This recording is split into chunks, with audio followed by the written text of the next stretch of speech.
کیوں؟ تاکہ وہ سین یاد آ جائے جب امام حسین کا گھوڑا واپس آیا تھا.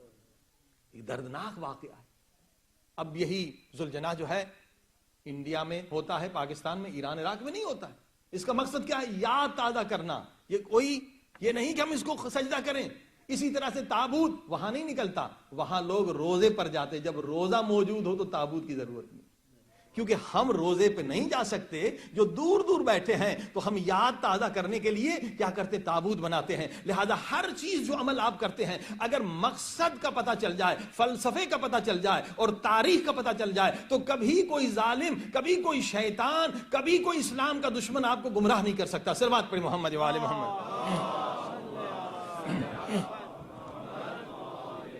اب اہل سنت کے لوگ اعتراض کرتے ہیں، شیعہ زنجیر کا ماتم کرتے ہیں، یہ خون نکالتے ہیں اور یہ خودکشی ہے، اپنی جان کو نقصان پہنچانا حرام ہے اور یہ خودکشی کرتے لہذا کافر ہیں. خودکشی کرنے والا کسی مذہب میں مسلمان نہیں، شیعہ کافر ہیں. یاد رکھیے زنجیر، پہلے سنیے زنجیر جو مارتے ہیں اس کا مقصد کیا ہے، اس کا فلسفہ کیا ہے اور اس کی تاریخ کیا ہے. صلوات پڑھی محمد و آل محمد.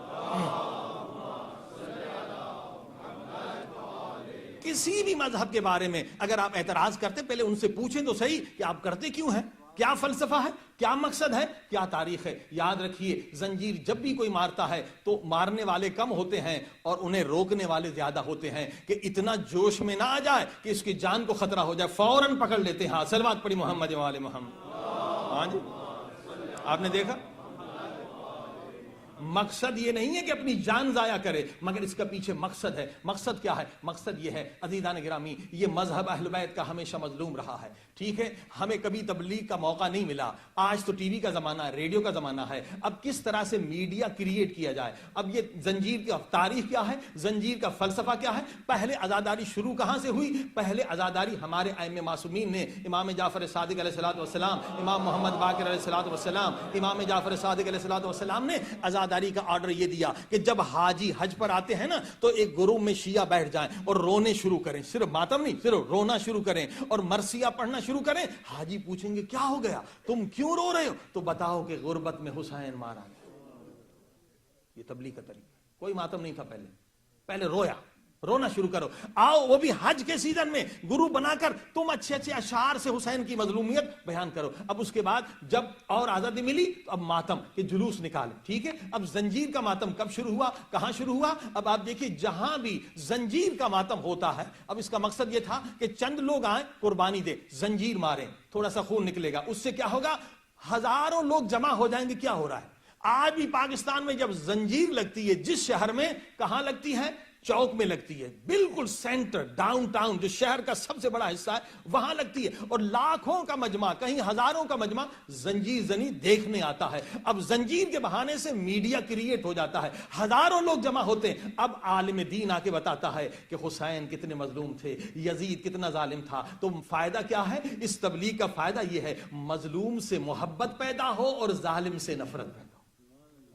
اب آپ نے دیکھا اگر ہم تھوڑا سا خون نکال دیں اور اس سے اتنا بڑا فائدہ حاصل کر لیں کہ لاکھوں، اس زمانے میں ٹی وی تو نہیں تھا، اس زمانے میں ریڈیو تو نہیں تھا، لاکھوں ہزاروں لوگوں تک میسج چلا جائے کہ ظالم سے نفرت کرو اور مظلوم سے محبت کرو. اور جہاں جہاں ظلم دیکھو، جہاں جہاں شمر صفت انسان دیکھو، جہاں جہاں ابن سعد صفت انسان دیکھو، اس سے نفرت کرو. جس نے 6 مہینے کے بچے پر رحم نہیں کیا، جس نے 4 برس کی سکینہ پر رحم نہیں کیا، تو کیا ہوگا؟ آپ کی تبلیغ ہو جائے گی. عزیزان گرامی یہ مقصد تھا. لیکن دیکھیے جب مقصد ہم بھی نہیں سمجھیں گے تو ممکن ہے ہمیں کہیں اور ہٹایا جائے. اب زنجیر ہم نے بھی بچپن میں زنجیر ماری ہے، زنجیر مارنا کوئی گناہ نہیں ہے، لیکن یاد رکھیے زنجیر کا مقصد پہلے سمجھیں. زنجیر کا مقصد کیا ہے، زنجیر کی فلسفی کیا ہے اور زنجیر کی تاریخ کیا ہے. یہ ہے زنجیر کی تاریخ. اب جب بھی ہم مارتے تھے بچپن میں یاد ہے چھوٹی زنجیریں تھی، اب 8-10 سالوں میں اتنے بڑے خنجر جتنی زنجیر بننے لگے. زنجیر کا مقصد یہ نہیں کہ گوشت کے ٹکڑے اڑا دیں آپ اور جان کو خطرہ نہیں.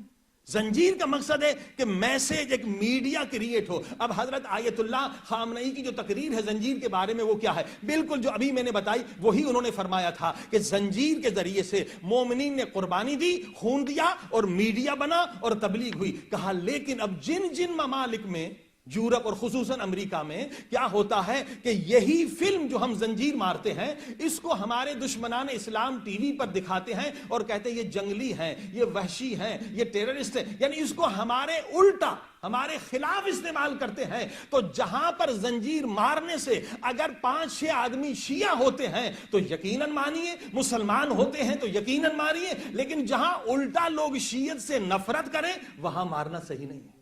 توجہ فرمائیں، یہ حضرت آیت اللہ خامنئی کی تقریر ہے. اب جو لوگ مقصد کو نہیں سمجھتے وہ سمجھتے وہ دین یہی زنجیر مارنا ہے. نہیں عزیزان گرامی، زنجیر کا مقصد ہے تبلیغ. اور یاد رکھیے زنجیر کا مقصد ہے کہ آپ وہاں پر مارے، سرے عام مارے، نہ کہ بند کمروں میں مارے. بند کمرے میں مارنے کا تو فائدہ نہیں. زنجیر پاکستان میں جہاں بھی لگتی ہے سڑک پہ لگتی ہے اور مین روڈ پہ لگتی ہے کہ اگر ہم خون کی قربانی دیں تو 4 5 8 10 لوگ کم سے کم متوجہ ہو جائیں، ان کے دل میں رحم آ جائے. اب یہ جب مقصد کو انسان نہیں سمجھتا تو الٹا کر دیتا ہے کہ جو عبادت سڑک پہ کرنی ہے وہ بند کمرے میں کرتا ہے، اور جو بند کمرے میں کرنی ہے وہ سڑک پہ کرنے لگتا ہے. صلوات پڑھی محمد و آل محمد.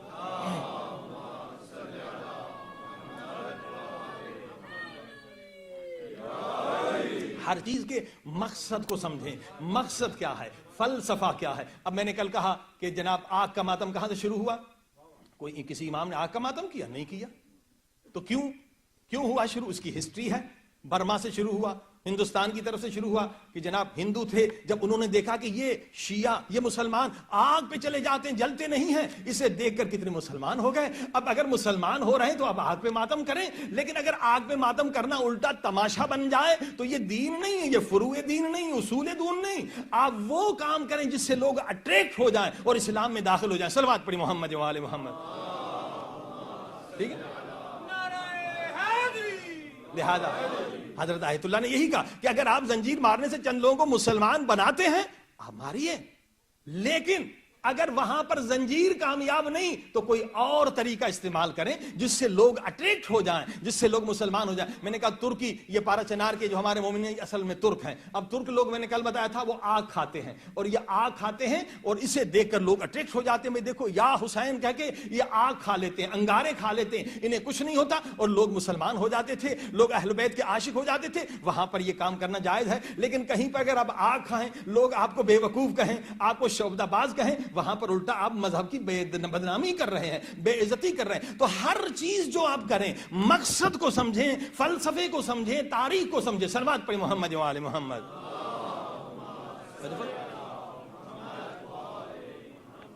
عزیزان کرام، اسی طرح سے ہم پر تہمت لگاتے ہیں کہ جناب یہ جو شیعہ ہوتے ہیں نا، ان کے پاکٹ میں، جیب میں ایک چھوٹا بت ہوتا ہے، وہ سجدے گاہ کو بت کہتے ہیں، جس پہ آپ نماز پڑھتے ہیں. اور یہ نماز جو پڑھتے ہیں نا، اللہ کو سجدہ نہیں کرتے کہ وہ اپنے بت کو سجدہ کرتے ہیں. صلوات پڑھی محمد و آل محمد.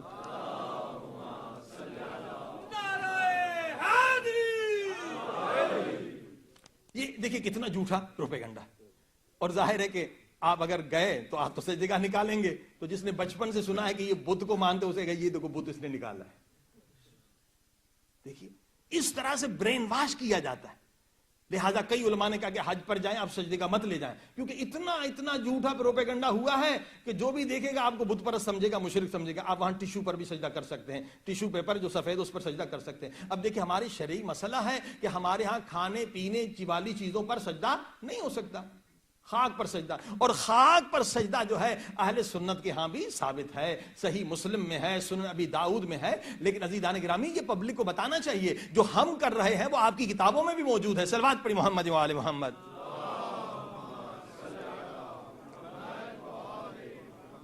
مثلا صحیح مسلم میں باب ہے، اس میں لکھا ہے کہ اصحاب نے شکایت کی جب ظہر کی نماز رسول خدا پڑھتے تھے تو دھوپ بہت زیادہ ہوتی تھی، جو ریتی تھی گرم ہو جاتی تھی، زمین بڑی گرم ہو جاتی تھی. کہتے تھے ہمارے ہاتھ بھی جلتے، ہمارے پیشانی بھی جلتی ہے. تو کیا